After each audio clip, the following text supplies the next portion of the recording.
નમો અરિયંતાણમ, નમો સિદ્ધાણમ, નમો આયર્યાણમ,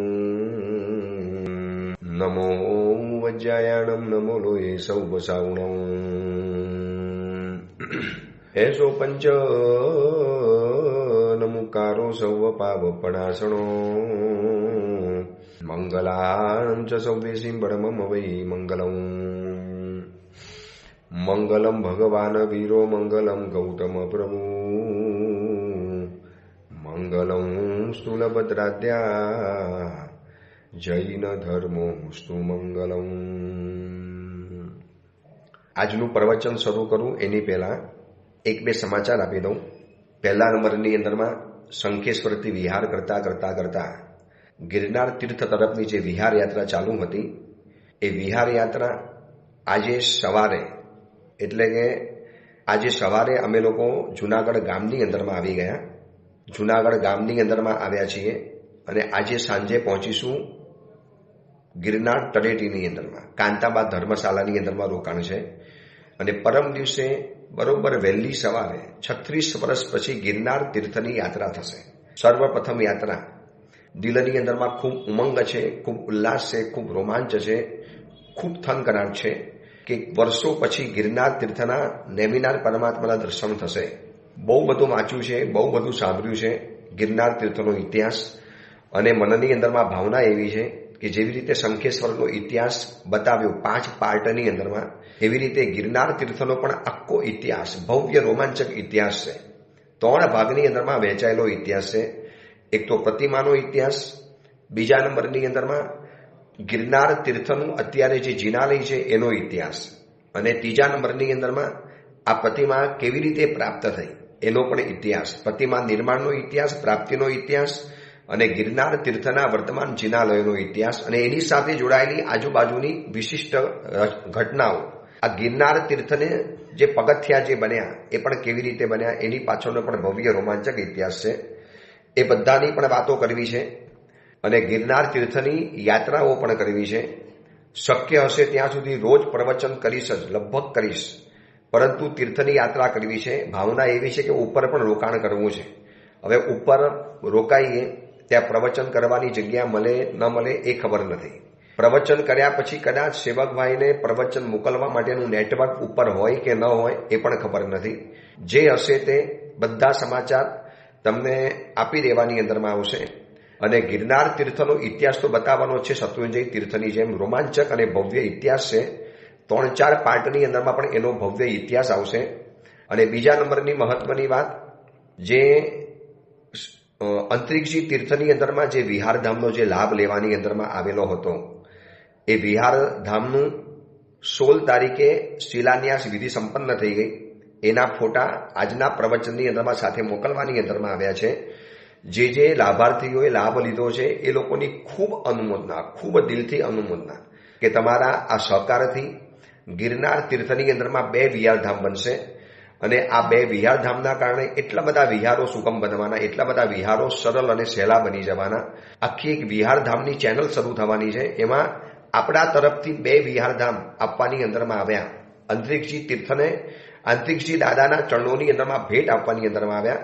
ગયા વખતે હું જ્યારે ગયેલો ત્યારે મનમાં એક સંકલ્પ કરેલો, પ્રભુ આપના ચરણોની અંદરમાં 2 વિહારધામની ભેટ ધરવી છે. અને આ વખતે પ્રવચનની અંદરમાં વાત કરી અને ઉદાર દિલ મહાનુભાવોએ બધાએ ભેગા થઈને 1 વિહારધામ લઈ લીધું. અને આખું એક વિહારધામ લંડનવાળા એક પરિવારે આખો લાભ લઈ લીધેલો છે. એટલે 2 વિહારધામ આવી રીતે સરસ મજાના થશે. એમાંથી પહેલા વિહારધામનું કામ તો શરૂ થઈ પણ ગયું, એનો શિલાન્યાસ થઈ ગયો. એના સરસ મજાના ફોટા પર તમને અનુમોદના માટે મોકલ્યા છે. જે લોકોએ પણ નાનું મોટું યથાયોગ્ય યથાશક્તિ જે અનુદાન આપ્યું છે, દાન આપ્યું છે, એ બધા આ ફોટા જોઈ અને ખૂબ અનુમોદના કરજો. અને આગળ કામ જેમ વધતું જશે એના ફોટા દર 2-3 મહિને તમારી પાસે મોકલાવતો રહીશ સેવકભાઈ પાસેથી, જેથી તમને પણ અનુમોદના થાય કે આપણું આપેલું દાન એ કેટલું સરસ મજાનું અંતરિક્ષી દાદા તરફના વિહારધામનું સ્વરૂપ પ્રાપ્ત કરશે. હવે પ્રવચનની શરૂઆત કરું છું. ગિરનાર તીર્થની અંદરમાં લગભગ 11 ફેબ્રુઆરી સુધી, 10 ફેબ્રુઆરી સુધી રોકાવાનું થશે. 11 ફેબ્રુઆરી લગભગ અહીંયાથી વિહાર કરવાની ભાવના છે. સુરત ચાતુર્માસ છે ત્યાં સુધીની અંદરમાં જેટલી યાત્રાઓ થાય એટલી કરવી છે, જેટલા દિવસ નેમનાર ભગવાન સાથે પ્રીત જોડાય એટલી જોડવી છે. ગિરનાર તીર્થનો આખો પરિભ્રમણ કરવું છે. ગિરનાર તીર્થની એક એક જગ્યાઓને ખુલવી છે.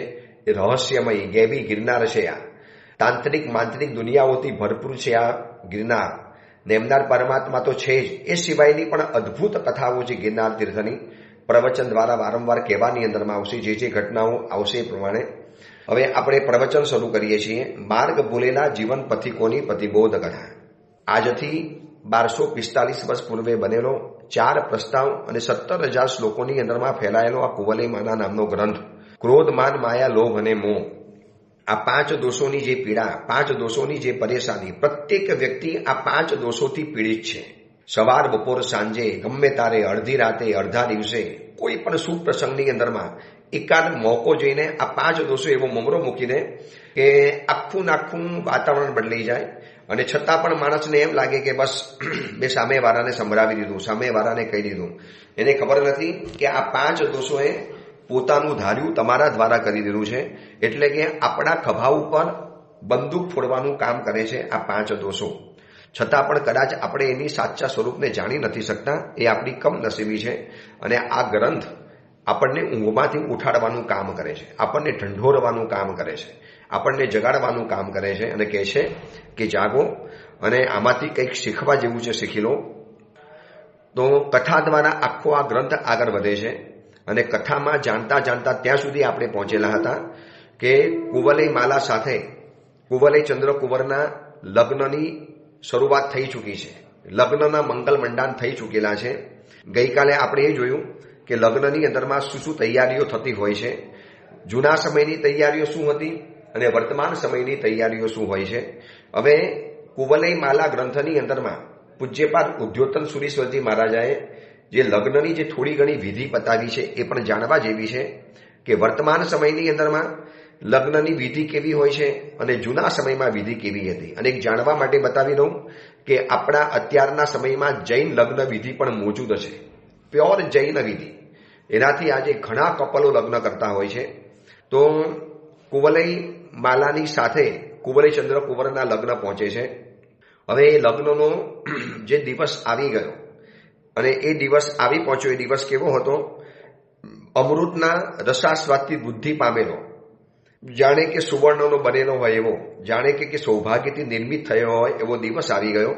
અને કુવલય માલાની માતાએ પોતાનો જે જમાઈ થવાનો છે કુવલય ચંદ્ર કુંવર, એને પોતાના હાથે સ્નાન કરાવડાવ્યું અને એને વસ્ત્ર વગેરે પહેરાવવાના, સ્વસ્તિક મંગલ વિધિની કરવાનું. કારણ કે કુવલય ચંદ્ર કુંવરની માતા તો અહીંયા હાજર છે નહીં, તો એમને જ પોતાની માતા બની કુવલય માલાની માતાએ જ બધી વિધિ વિધાન કર્યા, મંગલ કૌતુકો કર્યા, સ્નાન કર્યું, કુમાર પવિત્ર બન્યા, ઉજ્જવલ વસ્ત્રોને પહેર્યા, શરીર ઉપર શ્વેત ચંદનનું વિલેપન કર્યું, ગોરોચન અને સિદ્ધાર્થનું તિલક વગેરે કર્યું. ગળાની અંદરમાં ખભા ઉપર શ્વેત પુષ્પની માલા અર્પણ કરવાની અંદરમાં આવી. અને મહેન્દ્રએ બતાવેલા માર્ગને અનુસરતો કુવલય ચંદ્ર કુંવર વિવાહ મંડપની અંદરમાં પહોંચ્યો. એમ લાગતું હતું કે જાણે એક સ્વર્ગમાંથી એક ઇન્દ્ર અવતરી રહેલો છે.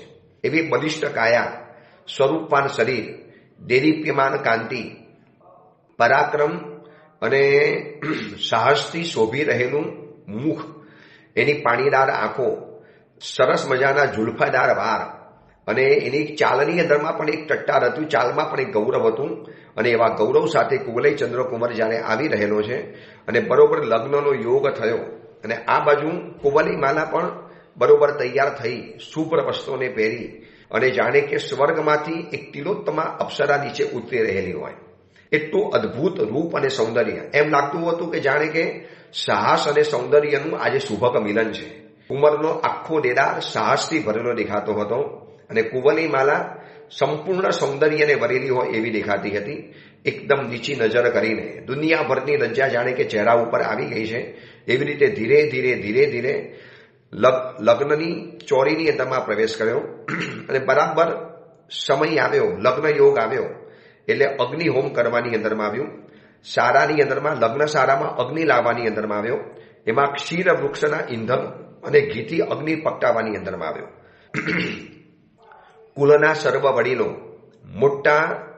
મોટાઓની સાક્ષી રાજાની હાજરીમાં મધ્ય ભાગમાં બેઠેલા વેદશાસ્ત્રના પારંગત એવા બ્રાહ્મણોએ આમંત્રિત કરેલા લોકપાલોને આમંત્રિત કર્યા. અનેક બ્રાહ્મણોએ લોકપાલોને આમંત્રિત કર્યા.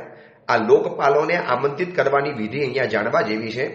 ધડવરમાં રાજાનું નામ ગ્રહણ કરવાની અંદરમાં આવ્યું. અંજલિની અંદરમાં અક્ષત ગ્રહણ કરવાની અંદરમાં આવ્યા. અને કુવલય માલાની કર અંજલિમાં પણ અક્ષત આપવાની અંદરમાં આવ્યા. અને કુમારના હાથમાં પણ અક્ષત ગ્રહણ કરવાની અંદરમાં આવ્યા. બંનેની હથેળી એક કરી અંજલિની સંપુટ રચના કરવાની અંદરમાં આવી. આ એક વિધિ જાણવા જેવી છે કે કુવલય માલાની કર અંજલિ અને આ બાજુ કુવલય ચંદ્ર કુંવરનો એક હાથ, આ બંનેની હાથની અંજલિ પૂટ કરી, બંનેનું અંજલિ પૂટ કર્યો એટલે કે બંનેનો હસ્ત મેળાપ કરવાની અંદરમાં આવ્યો. અને એ વખતે સૌભાગ્યવતી સ્ત્રીઓએ ધવલ મંગલ ગીતો ગાયા, વાજિંત્રો વાગ્યા, શંખ ફૂંકવા લાગ્યા, ઝાલરો વાગી, બ્રાહ્મણો મંત્રપાઠ કરવા લાગ્યા, મહાસામંતો જય જયકાર કરવા લાગ્યા, કુલની વડીલ સ્ત્રીઓ આશીર્વાદ આપવા લાગી, મંગલ પાઠ બોલાવવા લાગ્યા. ગણાચાર્યો તે કાર્યોની અંદરમાં રોકાઈ ગયા અને એવી રીતે બ્રાહ્મણોએ હવન કરવાનું શરૂ કર્યું. અને ત્યાં સૌથી પહેલું લોકપાલને આહ્વાન કરવાની અંદરમાં આવ્યું. ઈક્ષ્વાકુ વંશની અંદરમાં થયેલા ચંદ્રવંશના કુલના અલંકાર સમાન મહારાજા ધૈરાજ ધડવરમાં રાજાના પુત્ર કુવલય ચંદ્રક સેનને વિજયસેન રાજાની આ પુત્રી કુવલય માલા અર્પણ કરવાની અંદરમાં આવી. આ પ્રમાણે સકલ ત્રૈલોક્યની સાક્ષીભૂત એવા લોકપાલ ભગવંતોએ સાંભળ્યું. આ પહેલી અંજલિ આપવાની અંદરમાં આવી લોકપાલોને. લોકપાલ એટલે શું છે તો કે જેમ 4 દિશાના દિક્પાલ હોય છે ને એવી રીતે આ લોકને પણ સંભાળનારા કેટલાક લોકપાલ દેવી દેવતાઓ હોય છે. એમને પણ લગ્ન વિધિની અંદરમાં આવી રીતે આમંત્રણ આપવામાં આવે કે સાંભળો એ લોકપાલો, આ ધરતી ઉપર જન્મેલી આ કુવલય માલાને આવી રીતે કુવલયચંદ્ર કુંવરને આ સોંપવાની અંદરમાં આવી છે. પછી સુર અસુર મનુષ્ય તિર્યંચ લોકને જોનારા અગ્નિની સાક્ષીએ આ અંજલિ તમે સ્વીકારો, આવી રીતે કહી અને લોકપાલને પહેલી અંજલિ કરવાની અંદરમાં આવી. આ પહેલી અંજલિ કદાચ આજના સમયમાં લગ્ન વિધિમાં આ છે કે નથી ખબર નથી, પરંતુ અહીંયા આ ચીજ ગમી એટલા માટે હું તમને બતાવું છું કે કદાચ આવી વિધિ વર્તમાનમાં કરી પણ શકાય કે લોકપાલને ઉદ્દેશીને પહેલી અંજલિ આપવાની અંદરમાં આવી અને એ કરીને પછી પહેલો મંગલ ફેરો ફરવામાં આવ્યો. હવે બીજા મંગલ ફેરા વખતે વરી પાછી નવી અક્ષતની અંજલિ આપવાની અંદરમાં આવી બંને જણાને અને લોકપાલોને આમંત્રણ આપ્યું. ત્રીજા ફેરામાં વરી પાછું એ જ પ્રમાણે અંજલિ કરવાની અંદરમાં આવી અને વરી પાછું લોકપાલોને આમંત્રણ આપવાની અંદરમાં આવ્યું. અને આ રીતે ચોથા ફેરા વખતે પણ આ જ રીતે કરવાની અંદરમાં આવ્યું. અને જય જય હો, મંગલ હો, આવું રીતે વૃદ્ધ દેહવાળી કુલ વૃદ્ધાઓ બોલવાની અંદરમાં આવી. બાહુલતાઓ ઊંચી કરી કરી અને લોકો નાચવાની અંદરમાં આવ્યા. અને કુવલય માલાની માતા પણ એ સમયની અંદરમાં એટલા ઉલ્લાસની અંદરમાં આવી, ભૂલી ગઈ કે હું રાજરાણી છું, રાજપટરાણી છું, મારું પણ એક ગૌરવવાળું પદ છે. અને એ પણ મધુર સ્વરોએ ગાતી ગાતી નાચવાની અંદરમાં આવી. અને આખો રાજકુલ, આખો રાજમંડપ, નગરજનો દરેકને એમ લાગતું હતું જાણે કે અમારા પોતાના જ પુત્રના લગ્ન છે, અમારી પોતાની પુત્રીના લગ્ન છે. એટલે જય જય શબ્દ બોલતા બોલતા બોલતા ચારેય દિશાની અંદરમાં અંજલિઓ ફેંકવાની અંદરમાં આવી. વિવિધ પ્રકારના વર્ણવાળા એવા પુષ્પો વિખેરવાની અંદરમાં આવ્યા. મનોહર મંગલ ગીતો ગાવાની અંદરમાં આવ્યા. અને એ સમયની અંદરમાં લગ્ન વખતે શું શું કરવું જોઈએ. આજના સમયની અંદરમાં આ લગ્નો હવે જે રિસોર્ટની અંદરમાં થવા માંડ્યા એવા સમયની અંદરમાં કોણ વડીલો જોવા માટે આવે, કોણ આખું ગામ જોવા માટે આવે, કયું આખું ગામ એની અંદરમાં સામેલ થવાની અંદરમાં આવે. રિસોર્ટમાં લગ્ન કરવાના, અથવા તો અભિનેતા હોય, અથવા તો ક્રિકેટરો હોય, પૈસા પહોંચતા હોય તો વિદેશની અંદરમાં જઈને લગ્ન કરી નાખે. ખાલી ગણ્યા કાઠ્યા માણસો આવવાના. કદાચ તમે તમારા શહેરમાં નગરમાં લગ્ન કરો ને તો આખું ગામ આવે અને સમગ્ર ગામના આશીર્વાદ મળે. અહીંયા આ પણ વાત જાણવા જેવી છે કે સન્માન કરવા યોગ્યનું સન્માન થયું. પૂજનીય વસ્તુની પૂજા કરવાની અંદરમાં આવી. જેને સંતોષ આપવાની યોગ્ય હતો એ લોકોને સંતોષ આપવાની અંદરમાં આવ્યો. શણગાર કરવાની યોગ્ય હતા એ બધાને શણગારિત કરવાની અંદરમાં આવ્યા. આશ્રિત જનોને દાન આપવાની અંદરમાં આવ્યું. રાજાઓને ભેટના આપવાની અંદરમાં આવ્યા. ગુરુઓને આમંત્રણ આપવાની અંદરમાં આવ્યું. ગ્રામજનોને સંતોષવાની અંદરમાં આવે. હવે જોજો આ બધી વસ્તુઓ ગામમાં લગ્ન હોય તો જ થઈ શકે છે. રિસોર્ટમાં કે દૂર હિલ સ્ટેશનમાં કે પછી એવા કોઈ એવા જંગલના રિસોર્ટની અંદરમાં જઈને લગ્ન કરો, કોણ ગામ જમણ આવવાના. કયા તમે ગુરુઓને નિમંત્રણ આપવાના, તમે કયા રાજાઓને ભેટનું આપવામાં આવવાના, આશ્રિત જનોને પણ તમે દાન ક્યાં આપવામાં આવવાના, અને કરોડપતિના લગ્નમાં કરોડપતિ માણસો જ આવવાના, શ્રીમંતોના લગ્નમાં શ્રીમંત માણસો જ આવવાના. તમે એવાને ભેટ આપી કે ના આપી શું ફરક પડે? તમે આપેલી ભેટ એના ઘરમાં ઓલરેડી પડેલી છે. એવા લોકોને તમે લગ્નમાં સામેલ કરો કે જેની દુઆ પ્રાપ્ત થાય, જેના મંગલ આશીર્વાદો પ્રાપ્ત થાય. ગ્રામજનોને સંતોષવાની અંદરમાં આવ્યા. અંતઃપુરની સ્ત્રીઓ, જે રખેવાળ સ્ત્રીઓ હતી, એને પણ કંઈક અર્પણ કરવાની અંદરમાં આવ્યું. નગરના લોકોને પણ ભેટના મોકલવાની અંદરમાં આવ્યા. એ ઉપરાંત દીન, યાચક, દરિદ્ર, દુઃખી, આશ્રિત વર્ગ, આ બધાને ઈચ્છા પ્રમાણે મોં માંગ્યું પુષ્કળ ધન આપવાની અંદરમાં આવ્યું. અને ત્યાં એક જ શબ્દ બોલાતા હતા વારંવાર, આપો, દો, લો, ગ્રહણ કરો, નાખો, સ્વીકારો, માગો, બોલો, ઈચ્છા પ્રમાણે લઈ જાઓ. આવો કોલાહલ છેક આકાશ સુધી પહોંચ્યો. આખી વાત કુંવરની માલામાં જે બતાવી છે, હું તમને શબ્દસહ બતાવું છું કે આવી રીતના લગ્ન કર્યા હોય ને તો આવતીકાલે લગ્ન સુખીથી ચાલે. કેમ આજે બહુ નાના નાના ક્ષુલ્લક કારણોસર ડિવોર્સના કિસ્સા વધ્યા, છૂટાછેડાના કિસ્સા વધતા ચાલ્યા, અને એટલા બધા છૂટાછેડા થવાની અંદરમાં આવ્યા કે પરસ્પર એકબીજાની સામે જોવા તૈયાર નથી. ફિલ્મ અભિનેતા હોય, રાજનેતા હોય, મોટા મોટા ક્રિકેટરો હોય, કે સામાન્ય વ્યક્તિ હોય, કે કરોડપતિ માણસો હોય, અબજપતિ હોય, ભણેલા ગણેલા શિક્ષિત હોય, આ બધાના ઘરમાં એક કોમન સમસ્યા છે કે બસ ડાયવોર્સ થવાના કિસ્સા અપરંપાર વધતા ચાલ્યા છે સારા સારા ધર્મિષ્ઠ પરિવારોના ઘરમાં. કારણ કે લગ્ન વખતે જેના આશીર્વાદ લેવા જોઈએ એના આશીર્વાદ જ નથી મળ્યા. લગ્ન પહેલા તમે તમારા ગુરુને વંદન કરવા જાઓ, ગુરુના આશીર્વાદ પ્રાપ્ત કરો, ગુરુની પાસે વાસક્ષેપ નખાવો, ગુરુનું મંગલિક વગેરે સાંભળો. ગુરુ લગ્નના આશીર્વાદ નથી આપતા, પણ ગુરુ એમ કહે છે કે લગ્ન જીવન તમે કરો છો ને તો આ લગ્ન જીવન તમારું એક એરપોર્ટના રનવે જેવું બને. તમને ખબર છે, આકાશની અંદરમાં ઉડવા માટે કોઈ પણ વિમાનને, એરોપ્લેનને પહેલા રનવે ઉપર દોડવું પડતું હોય છે. દોડીને પછી સીધી સ્પીડ પકડે એટલે ટેક ઓફ કરી જાય છે. તો આ લગ્ન જીવન છે ને એ રનવે જેવું છે કે તમારે બહુ મોટા સંયમના આકાશની અંદરમાં ઉડવું છે. સીધા ઉડી શકવાની તાકાત નથી, તો આ થોડાક રનવે ઉપર દોડી જાઓ. થોડોક સમય લગ્નની બધી વ્યવસ્થાઓ સંભાળી લો, અને પછી એક સમય એવો આવે અને સીધું તમે ટેક ઓફ કરી અને સંયમ જીવનના આકાશની અંદરમાં તમે ઉડી જાઓ, ચિત આકાશની અંદરમાં ઉડી જાઓ. તો આ લગ્ન જીવન એક જાતના રનવે જેવું છે. એવા આશીર્વાદ ગુરુ તરફથી પ્રાપ્ત થાય, વડીલો તરફથી પ્રાપ્ત થાય, અનુભવીઓ તરફથી પ્રાપ્ત થાય. પણ આજે જે લગ્ન થાય છે ને એમાં પોતાના 100, 200, 300 જણાને લઈ જવાના રિસોર્ટની અંદરમાં, અને એવા જ લોકોને ત્યાં કરાવવાના. હવે બધું પ્રોફેશનલી કામકાજ, બધી જ ઇવેન્ટ વાળા તૈયાર હોય, એમાં કોઈ ગામવાળાને ફાયદો નહીં. જૂના કાળમાં તો પાંજરાપોળમાં પૈસા અપાતા હતા, દરેક ગાયોને લાડુ ખવડાવવામાં આવતા હતા, ગામના ગરીબ વર્ગને યાદ કરવાની અંદરમાં આવતો હતો. એક પણ વર્ગ એવો નહોતો શહેરનો, ગામનો, કે જે આ લગ્નથી સંતુષ્ટ ન થયો હોય, અને એ લોકો એ જ પ્રાર્થના કરે, બસ આ લોકો સુખી થાય, આનું દાંપત્ય જીવન અમર તપે, આમનું દાંપત્ય જીવન અખંડ રહે, આમના દાંપત્ય જીવનમાં કોઈ પણ જગ્યાએ દરાર કે તરાર ન પડે, એવી મંગલ ભાવનાઓ આપતા હતા.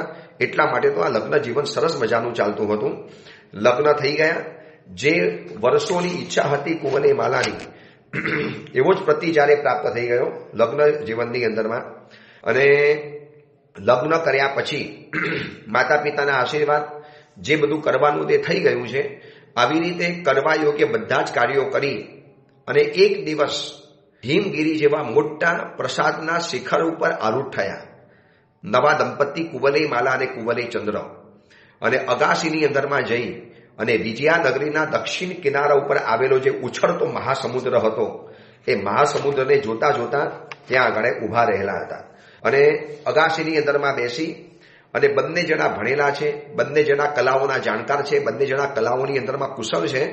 હવે હું તમને કેટલી વાત બતાવું. અહીંયા બંને જણાની જે ચર્ચાઓ આપવાની અંદરમાં આવી છે ને, એમ લાગે કે નવા નવા પતિ પત્ની પણ આટલી બધી વિદ્વત્તા ભરી ચર્ચા કરી શકે છે. બંને જણા વેલ એજ્યુકેટેડ છે, બંને જણા શિક્ષિત છે, કલાઓની અંદરમાં કુશળ છે. અહીંયા આપ્યું છે કે અંત્યાક્ષરી, જે આજે તો અંતાક્ષરી રમાય છે ને એ તો ઠીક છે, એ સિવાયની બધી રમતો, બિંદુમતી, અષ્ટપીટક, પ્રશ્નોત્તર, ગૂઢ ઉત્તર, પટ્ટઠ, અક્ષરો ઉડી ગયા હોય, માત્રા ઉડી ગઈ હોય, બિંદુઓ જેના અનુસ્વાર ઉડી ગયા હોય, ચોથો પાદ ગૂઢ હોય, પછી ભણી એવા, હૃદય ગાથા, પોમ્મ, સંવિધાનક, ગાથાર્થ, ગાથા રાક્ષસ, પ્રમાક્ષર, બીજા પણ અનેક મહાકવિઓએ કલ્પેલા અનેક પ્રકારના દુષ્કર પ્રયોગો બંને જણા રોજ અવનવા વિચારતા હતા. એક બોલે કુવલઈ માલા, આને મને ગોઠવી આપો, તરત જ કુવલઈચંદ્ર કુંવર ગોઠવી આપે. હવે કુવલઈચંદ્ર વળી પાછી કોઈ નવી પ્રહેલિકા એને આપે. પ્રહેલિકા એટલે એક જાતની ગેમ, પણ આ ગેમ એટલી બધી વિદ્વત્તા ભરેલી હતી, એટલી બધી ભણેલી હતી. હું તમને એકાદ બે બતાવી દઉં. બિંદુમતી એને કહેવાય કે ખાલી પહેલો અક્ષર લખવાનો અને છેલ્લો અક્ષર લખવાનો, એ સિવાયના બધા જ વસ્તુઓ બિંદુઓની અંદરમાં લખવાના અને બિંદુઓમાં એવી સંજ્ઞાઓ આપવાની અને એને શોધી લેવાનું કે આની અંદરમાં શું છે. જેવી રીતે સર્વ મંગલ માંગલ્યમ છે, અથવા તો આપણે નવકાર પકડો. નવકારમાં સૌથી પહેલો આવે છે ન, પછી પડમમ હવઈ મંગલમ, છેલ્લે આવે છે અડધો મ.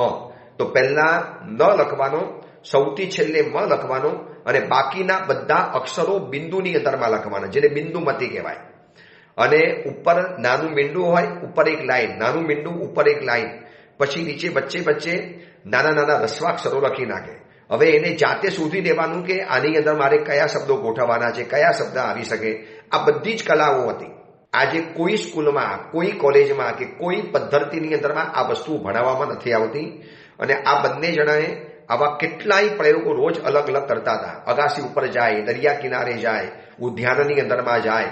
અહીંયા મસ્ત મજાનું જિંદગી ચાલતી હતી અને પરસ્પર એકબીજાનો આવી રીતે અભ્યાસ કરતા હતા. અહીંયા બધાના પ્રયોગો બતાવવાની અંદરમાં આવ્યા છે. હવે બધું બતાવવા જઈશ તો પ્રવચનો બહુ લાંબા થઈ જશે. મેં તમને ખાલી આ એક જ વસ્તુ બતાવી. એક બીજી કલા કરતા હતા, પત્ર છેદ્યની કલા. બંને જણાની પાસે નાનું બાણ હોય, એમાં સાવ નાનકડી સોય જેટલી એક શરી હોય, જેને તીર કહેવાય. અને એ લોકોએ નક્કી કરવાનું કે ફલાના લીવ ઉપર, ફલાના પાંદડા ઉપર તમે હાથી દોરો. હવે કુવલઈ માલા કુવલઈચંદ્ર કુંવરને કે તમે મને હાથી દોરી આપો. એને અહીંયા બેઠા બેઠા, દૂર બેઠા બેઠા બાણ એવી રીતે છોડવાના કે આખો નાખો હાથી એમાં કોતરી જાય. પછી કુવલઈચંદ્ર કુંવર કુવલઈ માલાને કે હવે તમે અહીંયા બેઠા બેઠા મને અશ્વ બનાવી આપો. તો અહીંયાથી એને બાણ એવી રીતે છોડવાના કે પાંદડા ઉપર આખો નાખો અશ્વની ડિઝાઇન ઊભી થઈ જાય. આને પત્ર છેદ્ય કલા કહેવાતી હતી. ન પીછી, ન કલર, ન પાંદડું હાથમાં લેવાનું અને દૂરથી નીચે બેઠા બેઠા પાંદડા ઉપર તીર મારવાનું અને એ પ્રમાણે આખી ડિઝાઇન ઊભી કરવાની અંદરમાં આવે. વિચારી લેજો કેવી કલાઓ પુરાના સમયમાં શીખવવામાં આવતી હતી. બંને જણા એકબીજાને પછાડે એવા હતા. બંને જણા એકબીજાને કલાની અંદરમાં એકબીજાથી ભારે હતા. અને એક દિવસ અગાસી ઉપર દરિયા કિનારા તરફ બેઠેલા છે. સામે લહેરાતો દરિયો છે, સામે ઉછળતો દરિયો છે, સામે વામ વામ મોજા ઉછળતા હોય એવો દરિયો છે. મુંબઈ વાળાને ખબર હોય છે, જે લોકો સી ફેસ ઉપર રહેતેલા હોય, કે બારીમાંથી કેવો અદ્ભુત દરિયો દેખાતો હોય છે, કેવો અદ્ભુત દરિયાનો નજારો દેખાતો હોય છે. તો કુવલઈ માલા અને કુવલઈચંદ્ર કુંવર દરિયાને જોતા જોતા પ્રસાદ, હિમગીરી જેવા ધવલ પ્રસાદના શિખર ઉપર હાથ ટેકવી અને કુવલઈ માલાએ પૂછ્યું કે મારે તમને એક પૂછવું છે કે તમે આ વિશ્વની અંદરમાં ફરતા ફરતા કેવી રીતે આવી ચડ્યા મારા નગરની અંદરમાં? તમે દેશાંતરની અંદરમાં શું શું જોયું અને તમે કેવી રીતે આ પાદ પૂરો કર્યો? તમને આ પાદની ખબર કેવી રીતે પડી? તમે છેક અહીંયા સુધી, મારા નગર સુધી કેવી રીતે આવી પહોંચ્યા? અને તમે મને કહેતા હતા કે ખાસ તારા માટે જ આવ્યો છું. તો મારા માટે તમે એ કેવી રીતે આવ્યા? તમને કોને મારું નામ બતાવ્યું? તમને અહીંયા આવવાનું તમે સજેસ્ટ કોને કર્યું? કોને બતાવ્યું? અને કુવલઈચંદ્ર કુંવર કે તને આજે પૂછવાનું મન થયું આટલા દિવસની અંદરમાં? કુવલઈ માલા કે પૂછવું હતું પણ સંકોચ થતો હતો. આજે તો મારે બધું જાણવું છે. અને બંને જણા દરિયા કિનારા તરફ મોઢું કરી, દરિયાના તરંગો, દરિયાના ઉછળતા મોજા, દરિયા તરફથી રહેતી આવતી ઠંડી ઠંડી ભેજવાળી હવા અને એના તરફ જોતા જોતા કુવલઈચંદ્ર કુંવરે આખો પૂર્વ વૃત્તાંત શરૂ કર્યો કે અયોધ્યા નગરીમાં દઢવર્મા નામના રાજા છે, એમની શ્યામા નામની રાણી છે, એમનો હું પુત્ર છું.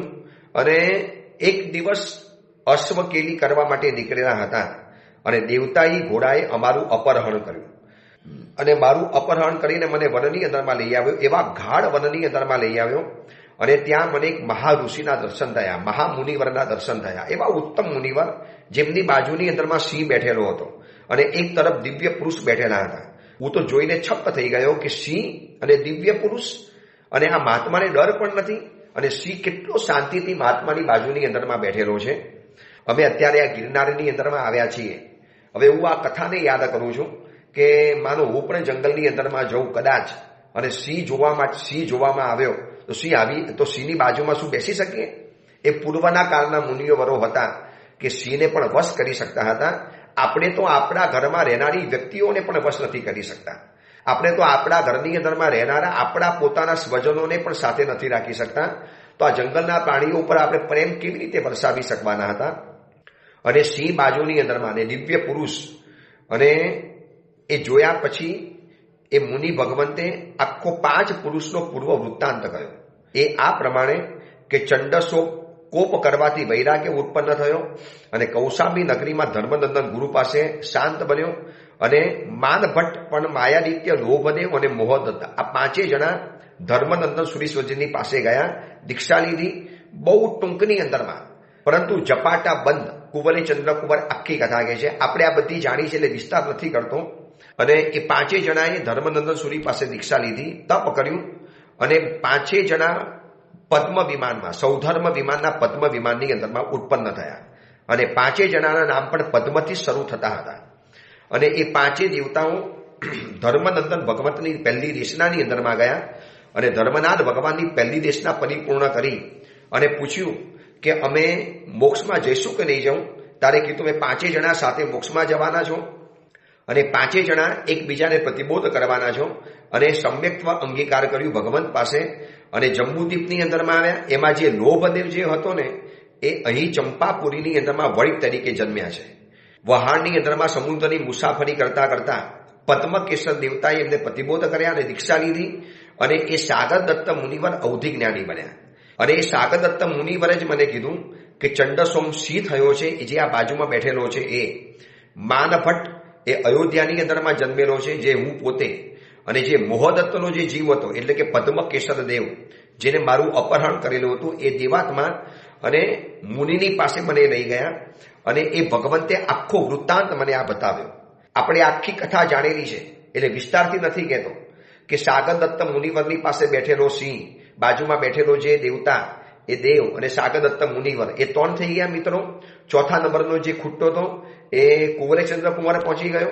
હવે 5મા નંબરનો જે મિત્ર બાકી હતો એ ગુરુ ભગવંત પાસે બધાએ અને મેં સમ્યક્તનો સ્વીકાર કર્યો, યથાશક્તિ દેશ રીતિનો અંગીકાર કર્યો, જીન ધર્મના સિદ્ધાંતોને સાંભળ્યા, જીન ધર્મની અદ્ભુત વાતોને સાંભળી, જીન ધર્મના અગાધ સિદ્ધાંતોને જાણ્યા, જીન ધર્મનું અજોડ તત્વજ્ઞાનને મેં જાણ્યું અને સિંહના જીવને અનશન કર્યું હતું. એટલે મેં એને નિર્યામણા વગેરે પણ કરાવી દીધી. હવે મેં ભગવંતને પૂછ્યું કે પ્રભુ એ માયાદિત્યનો જીવ અત્યારે ક્યાં છે, જે આપણે 5 મિત્રો હતા? અને ચંદ્રકુંવર જ્યારે આખી વાત કરે છે અને કુંવલી માલાને આખા પૂર્વ ભવો બરોબર યાદ આવવા માંડ્યા. અને એ વખતે મેં જ્યારે પૂછ્યું કે ભગવાન ક્યાં છે ત્યારે સાગરદત્ત મુનિવરે મને કીધું કે દક્ષિણ સમુદ્રના કિનારા ઉપર રહેલી વિજયા નગરી, ત્યાં વિજય રાજાની પુત્રી કુંવલી માલા છે. એ કુંવલી માલા તરીકે એ આપણો 5મો મિત્ર ત્યાં જન્મેલો છે. મેં પૂછ્યું ભગવાન એને સંકિત કેવી રીતે પ્રાપ્ત થવાનું, એને સંકિત પમાડવાનો ઉપાય શું, એને પ્રતિબોધ કેવી રીતે કરવાનો? આપણે તો બધાને પ્રતિબોધ કરવાના છે. આ પ્રતિબોધની કથા છે. ભગવાનને કીધું કે એ કામ તારે જ કરવું પડશે અને તું જ કરીશ. મેં પૂછ્યું ભગવાન શું એ મારી વાત માનશે, સ્વીકારશે? તારે સાગરદત્ત મુનિવરે કીધું કે તારે એની સાથે લગ્ન કરવાનું થશે, તારા લગ્ન એની સાથે થવાના છે. મેં કીધું સાહેબ કેવી રીતે લગ્ન થશે? એ ક્યાં, હું કેવી રીતે, એ મને કેવી રીતે ગમશે, કેવી રીતે મને સ્વીકારશે? ત્યારે સાગરદત્ત મુનિવરે કીધું કે તે પુરુષ દ્વેષીની થયેલી છે અને કોઈક બીજા વિદ્યાધર મુનિ ભગવંતની પાસેથી એને સમગ્ર પૂર્વભવનો વૃત્તાંત જાણી લીધેલો છે અને એનાથી એને જાતિસ્મરણ જ્ઞાન ઉત્પન્ન થવાનું છે. અને એ 5માંથી આપણી એક છે અને બીજા 4 પાત્રો અન્યત્ર ઉત્પન્ન થયેલા છે. એથી એકને જ એને પરણવાની છે, બીજા નથી પરણવાના. એટલે ત્યારથી એને પૂર્વભવનો વૃત્તાંત સૂચક એનો અડધો પાદ બનાવીને રાખ્યો છે. તું તારે જશે તારે તું એની પાદ પૂર્તિ કરશે અને તું એની સાથે લગ્ન વગેરે કરશે. અને આ રીતે આખો મને વૃત્તાંત જે હતો મેં તમારી સમક્ષ રજૂ કર્યો અને કુંવલી માલા સ્તબ્ધ બનીને સાંભળે છે. ક્યાં અયોધ્યા નગરી, ક્યાં સાગરદત્ત મુનિવર, ક્યાં આપણે 5 મિત્રો, ક્યાં આપણે અલગ અલગ ફેલાઈ ગયા. પણ આપણે ગયા ભવના સંકેતના કારણે બધાએ એકબીજાને ધર્મ પમાડી લીધો, ધર્મ કથાઓ કરી, વૈરાગ્યને સમજી, સંસારવાસની નિંદા કરી, સમ્યક્તની પ્રશંસા કરી અને પછી એ સમયે હવે પ્રયોગપૂર્વક એવી રીતે કરવું કે જેથી કુવલય માલા પણ સમ્યક્ત્વ પામે. પછી મેં સાગરદત્ત મુનિવરને કીધું કે પ્રભુ આ પદ્મકેસર જે દેવ બાકી છે અત્યારે એ ક્યાં ઉત્પન્ન થવાનું, આપણો જે પાંચમો મિત્ર. ત્યારે ભગવાને કીધું કે તું અને કુવલય માલા લગ્ન કરશો અને તમારા બંનેના સંતાન તરીકે આ પદ્મકેસર દેવ ઉત્પન્ન થવાનું છે, આપણો પુત્ર બનવાનો છે. બસ પ્રિયા, આ જ આખો વૃત્તાંત છે જે તારી સમક્ષ મેં રજૂ કર્યો. અહીંયા આવવાનું આ જ પ્રયોજન હતું. અને કુવલય માલા ચોંકી ગઈ. કેવી અદ્ભુત કથા! સાગરદત્ત મુનિવરે કેવું ધ્યાન રાખ્યું. એક સાગરદત્ત મુનિવરે વળી પાછા આપણા વિખૂટા પડેલા 5 મણકાઓને ભેગા કરી દીધા અને 5 જણાને સમ્યક્ત પમાડી દીધું. હવે મારે જાણવું છે કે આ સંકિત એટલે શું કહેવાય, આ જીન વચન એ શું છે, આ જીન શાસનનું અજોડ તત્વજ્ઞાન શું છે, જરા મને સમજાવશો, મારે પણ જાણવું છે. અને કુવલય માલાના આ સવાલની સામે કુવલય ચંદ્ર કુંવર અદ્ભુત સંકિતનું સ્વરૂપ બતાવવાનું છે. સંકિતને 12 પ્રકારની ઉપમા આપવાની અંદરમાં આવી છે. એટલું અદ્ભુત સમ્યક્ત્વનું સ્વરૂપ બતાવવામાં આવે છે. આ ખાસ જાણજો. કોઈક વ્યક્તિઓને સંકિત શું છે ખબર નથી પડતી. તો 12 ઉપમાઓની સાથે સંકિતની જે વાતો બતાવી છે, અદ્ભુત વાતો છે. એ વાતને આપણે આવતીકાલે જાણીશું. હવે ગિરનાર તીર્થની અંદરમાં રોકાણ થશે. હવેના બધા જ પ્રવચનો ગિરનાર ગિરિવરથી થશે અને ગિરનાર તીર્થના ઇતિહાસના પણ પ્રવચનો કરવા છે. અદ્ભુત અને રોમાંચક ઇતિહાસ છે ગિરનાર તીર્થનો, એના પણ પ્રવચનો આગળ આવતા રહેશે. એ જ મંગલ કામના, મંગલ ભાવના. જીનાગના વિરુદ્ધ કાંઈ પણ બોલાયો હોય તો મિચ્છામી દુક્કડમ.